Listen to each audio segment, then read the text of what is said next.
I need to tell you all about a moment I had in the grocery store parking lot last week.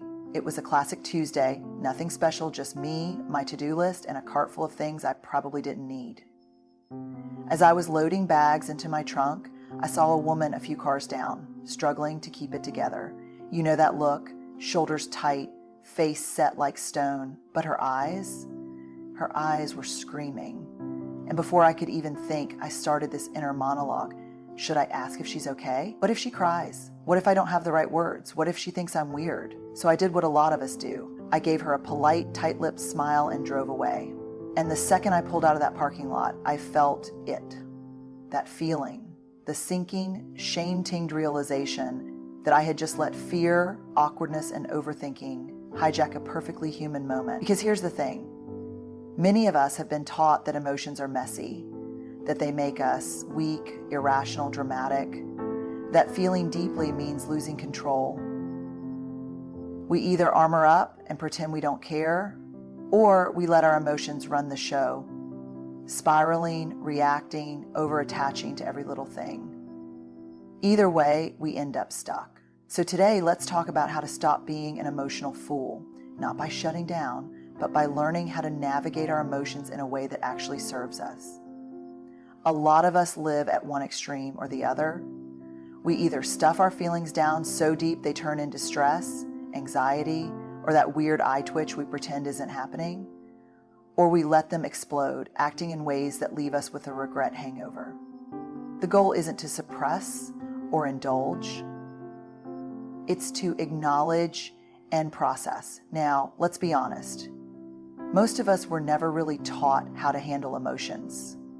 We picked up a few cues from our parents, a handful from school, which, let's be real, was mostly keep it together and don't make a scene, and the rest from life smacking us around a little. Somewhere along the way, we got the idea that emotions only come in two categories: the ones we should feel, gratitude, happiness, excitement, and the ones we shouldn't, anger, sadness, jealousy, fear. We started treating them like good vs bad, acceptable vs unacceptable. And when we're taught that certain emotions aren't welcome, we don't stop feeling them. We just get better at hiding them. But here's the problem with that. Emotions don't just disappear because we ignore them. They go underground, set up camp, and start influencing us in ways we don't even realize. Ever snapped at someone over something tiny, then immediately thought, whoa, that was way bigger than it should have been? That's not just you being too sensitive or having a bad day. That's emotion backlog. It's every little feeling you've buried showing up in ways you can't control because you never gave yourself the space to deal with them in the first place. On the flip side, some of us feel everything loudly, constantly, intensely. We react before we even know what's happening. We spiral into overthinking. We get consumed by every slight, every bad mood, every anxious thought until it feels like we're drowning in our own emotions. And if you've ever found yourself sitting in your car replaying a 2-second conversation from 3 days ago, wondering if you sounded stupid, congratulations, you know exactly what I'm talking about. So what do? Because neither extreme works. Pushing emotions down turns us into volcanoes, and giving them too much control turns us into emotional pinballs, bouncing around at the mercy of every little feeling. The real work, the hard work, is learning to recognize emotions for what they are. Signals, not dictators. Think about it like this. If your smoke alarm goes off, you don't immediately assume your house is burning down. You check, you assess, you figure out if it's an actual emergency or just the toast you forgot in the toaster. Again, emotions work the same way. They're there to tell us something, but they aren't always right. Just because you feel left out doesn't mean you were intentionally ignored. Just because you're scared doesn't mean something bad is going to happen. Just because you're angry doesn't mean someone was out to hurt you. The feeling is real, but the story it's telling you might not be. So instead of treating emotions like truths, try treating them like data. Get curious about them. Ask questions. Why am I feeling this? What's underneath it? What is this emotion trying to tell me? Maybe that irritation isn't really about your coworker's tone. It's about the fact that you haven't set a boundary. Maybe that sadness isn't about what happened today. It's about something that's been sitting inside you for a long time. The more we pay attention, the more we start to see patterns. And when we see patterns, we get to make choices. Because that's the real goal. not to eliminate emotions, not to let them run wild, but to understand them enough that we're the ones in charge. Not fear, not anxiety, not anger, us. And that changes everything. Just because a thought pops into your head doesn't mean it's true. And just because an emotion flares up doesn't mean it deserves full control. Emotions are information, not instructions. The trick is learning to pause, check in, and ask, is this feeling trying to help me or hijack me? Let's talk about that little voice in our heads, the one that loves to turn every minor inconvenience into a full-blown crisis. You know the one that takes a delayed text and whispers they're mad at you, the one that turns constructive feedback into you're a failure, the one that convinces you that because you made one mistake, you're destined to ruin everything forever. That voice, it's not the voice of wisdom, it's the voice of emotional chaos. And it thrives on making you believe that every feeling deserves your full, undivided attention. Now, I'm not saying emotions aren't valid. Every feeling we have comes from somewhere. But valid and useful are two very different things. If we give every passing emotion a front row seat in our lives, we end up exhausted, overreacting to things that don't matter and missing the things that do. Because the truth is, not every feeling needs to be felt in full force. Some of them just need to be acknowledged and gently shown the door. Think about it like this. Imagine you're hosting a dinner party. You've got a beautiful table set, your favorite people gathered, and everything is going great. Then the doorbell rings. You open the door, and it's that one guest, the one who always causes drama, the one who drains the energy from the room, the one who doesn't know when to leave. Do you let them in and give them the seat of honor? Do you rearrange the whole evening around them? Or do you say, oh, hey, I see you, but not tonight, and shut the door? This is exactly how we should treat our emotions. Some of them, like joy, connection, and deep gratitude, deserve a seat at the table, but others, the irrational fears, the self-doubt, the anger that's really just hunger in disguise, those don't get to stay. The problem is most of us don't even realize we're giving them all access passes. We feel something, and instead of questioning it, we let it take over. I had a moment like this not too long ago. I was working on a big project, and out of nowhere, this sinking feeling hit me. You're not good enough for this. And because I didn't check it, I let it spiral. What if everyone realizes you don't belong here? What if this whole thing falls apart? I spent the next hour overanalyzing, second-guessing, convincing myself that failure was inevitable. And you know what? Not once did I stop and ask, wait, where is this coming from? Because when I finally did, I realized that feeling wasn't about my work at all. It was about an old buried fear of not being good enough. And the moment I called it out, it lost its power. I didn't need to let it dictate my actions. I could notice it, name it, and then choose what I wanted to do next. That's the difference between reacting and responding. Reacting is letting every emotion drive the car. Responding is recognizing that emotions are passengers. They can be there, they can even speak up, but they don't get to take the wheel. And the more we practice this, the better we get at discerning which emotions actually deserve our attention and which ones are just noise. So the next time a feeling comes up strong, ask yourself, is this real? Or is this just my mind making up a story? Is this helpful? Or is this just fear dressed up as logic? Because the second you stop letting every single emotion set the course, you start steering your own life. And that's real power. There's a split-second moment between feeling something and acting on it, and that's where our power is. That space, that is where we choose. Do we react out of fear, anger, or impulse? Or do we step back, breathe, and respond from a place of intention? Now, I want you to think about the last time you sent a text you immediately regretted. Maybe it was a snippy reply, a passive-aggressive jab, or one of those long emotional essays that felt so necessary in the moment, but in hindsight made you cringe. We've all been there. And you know what's wild? The time between feeling that surge of emotion and hitting send was probably less than 5 seconds. 5 seconds between why would they say that and here's a message that I will absolutely regret later. That's the difference between reacting and responding. Reacting is fast, it's raw, It's often fueled by unprocessed emotions, the kind that don't get filtered before they make it out into the world. And let me tell you, I've never met a single person who said, I made the best decision of my life when I was angry, overwhelmed, or exhausted. Not one. But responding is different. It's intentional. It's what happens when we learn to create just enough space between the emotion and the action to make a choice we can stand by. A while back, I was in a meeting where someone questioned my research publicly in front of a room full of people, and not in a curious, open-ended way, in a let me explain why you're wrong way. Every muscle in my body tightened. My brain went straight into fight mode. My heart pounded, and I could actually feel the comeback forming in my throat.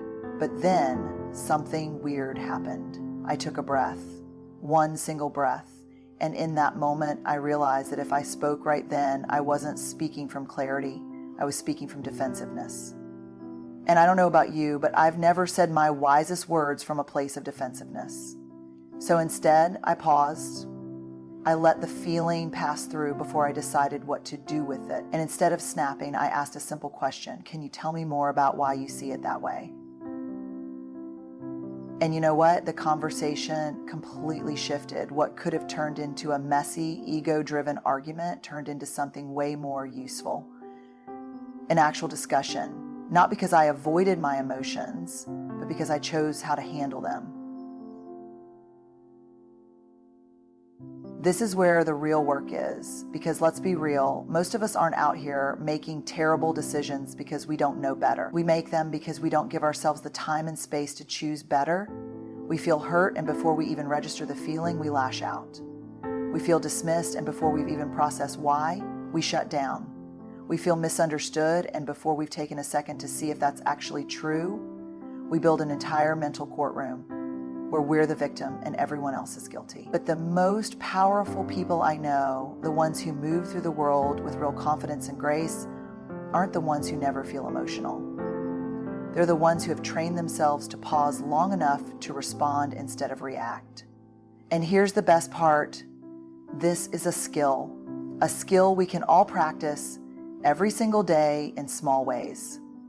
It starts with noticing the heat rising in your chest before you fire off that email. Noticing the tightening in your throat before you snap at your partner.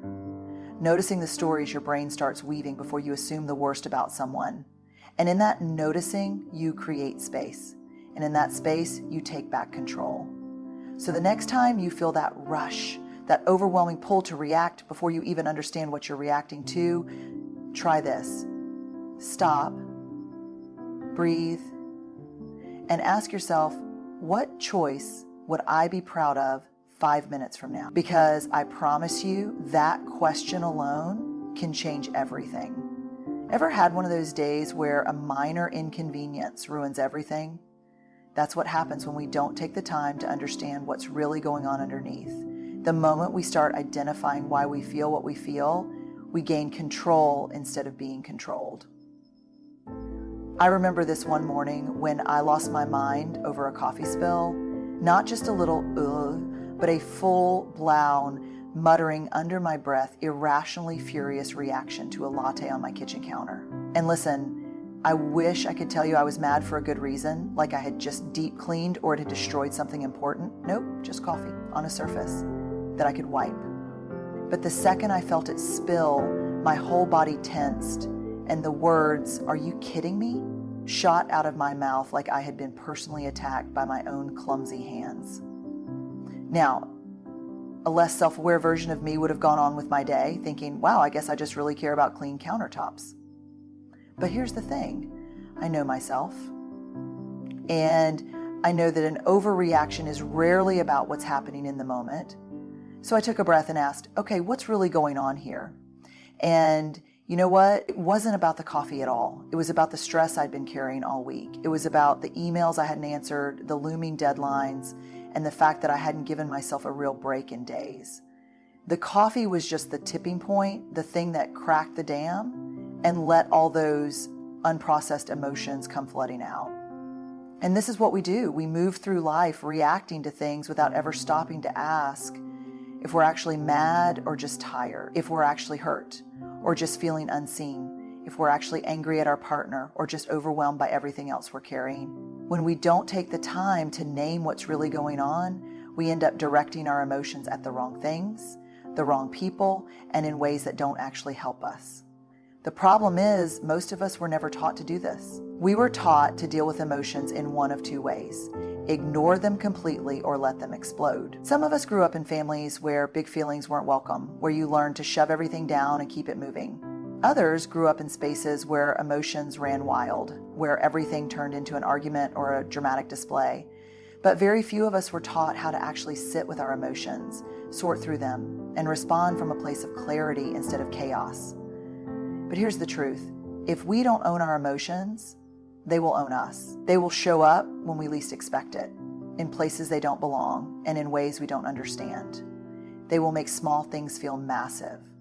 They will turn misunderstandings into fights. They will make us believe that the world is against us, when really, we just need to pause and check in with ourselves. This is where self-awareness becomes everything. The more that we can honor our own self and expect kindness, the more it will be honored against. Because the minute you can say, oh, this frustration isn't actually about this conversation, it's about the fact that I feel unappreciated, you take your power back.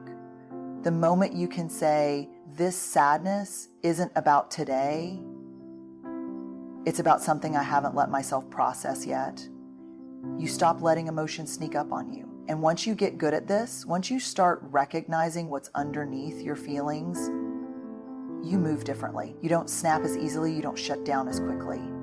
You stop taking things so personally because you realize that half the time, what's happening on the surface isn't the real issue. This isn't about controlling emotions, it's about understanding them. Because the emotions we ignore don't just disappear, they pile up. They turn into stress, into resentment, into those moments when you're crying over spilt coffee and wondering why everything feels so heavy. But when you get into the habit of checking in, of asking what's actually going on here, you start to shift. You stop being at the mercy of every little feeling, and instead, you become someone who can handle emotions without being consumed by them. And that's real strength. Carrying the weight of every little thing is exhausting. The truth is, we take so much personally that was never really about us to begin with. And when we hold on to every slight, every misunderstanding, every perceived rejection, we don't just hurt, we trap ourselves in a cycle of unnecessary pain. I remember this moment years ago when I was convinced someone didn't like me. You know that feeling? You sense a shift in energy. The texts slow down. The conversations feel a little off. And suddenly your brain goes into full-blown, what did I do wrong mode. I replayed every recent interaction, analyzed every word I had said, convinced myself that I had somehow ruined the relationship, and after weeks of carrying that anxiety around, I finally asked. I brought it up, and do you know what they said? Oh, I've just been really overwhelmed with work. Nothing to do with you. Nothing to do with me.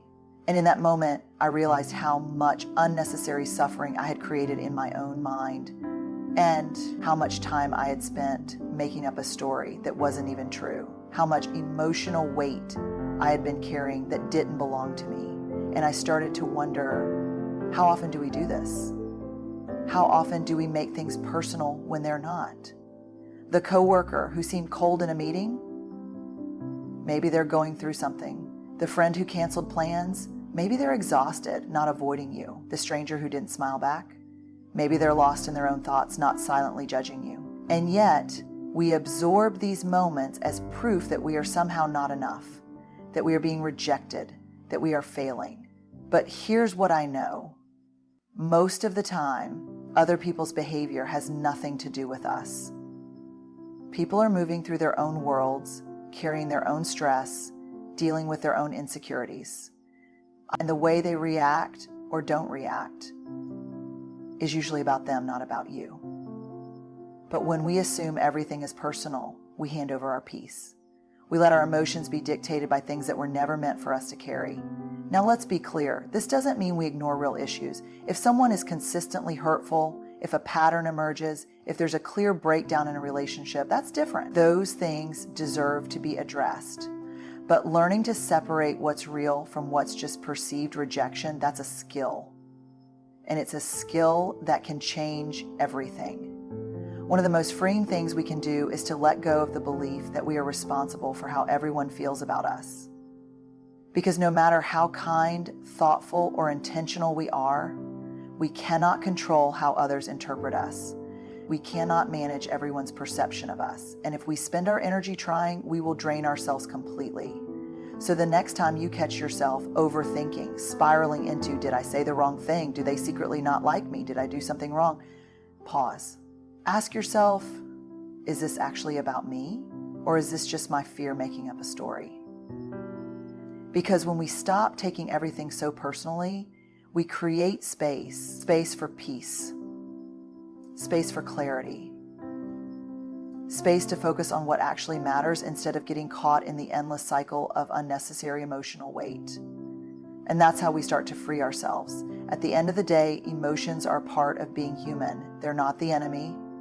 They're not something to fear or suppress, but they are something to understand, to manage, and to own. Because when we stop letting every fleeting feeling control us, when we stop overreacting, overthinking, and carrying things that were never ours to hold, we step into a whole new kind of freedom. A freedom where we can feel deeply without being ruled by those feelings. A freedom where we can pause before we react, name what's actually going on, and choose how we want to show up in the world. And listen, this isn't about perfection. You're still going to have moments when you overthink, when you react too quickly, when you take things personally that weren't meant that way. That's okay. The goal isn't to be emotionless. The goal is to be aware, to build the habit of checking in with yourself before your emotions take the wheel, to give yourself just enough space to respond instead of react, to let go of what isn't yours to carry and make peace with what is. Because the more you practice this, the more you'll notice something incredible. Your life gets lighter, your relationships get stronger, your mind gets quieter. And suddenly, instead of feeling like you're at the mercy of your emotions, you realize you're in control. And that changes everything. Good luck. Be kind to yourself. And remember, your emotions are part of you, but they don't define you. You get to choose who you are.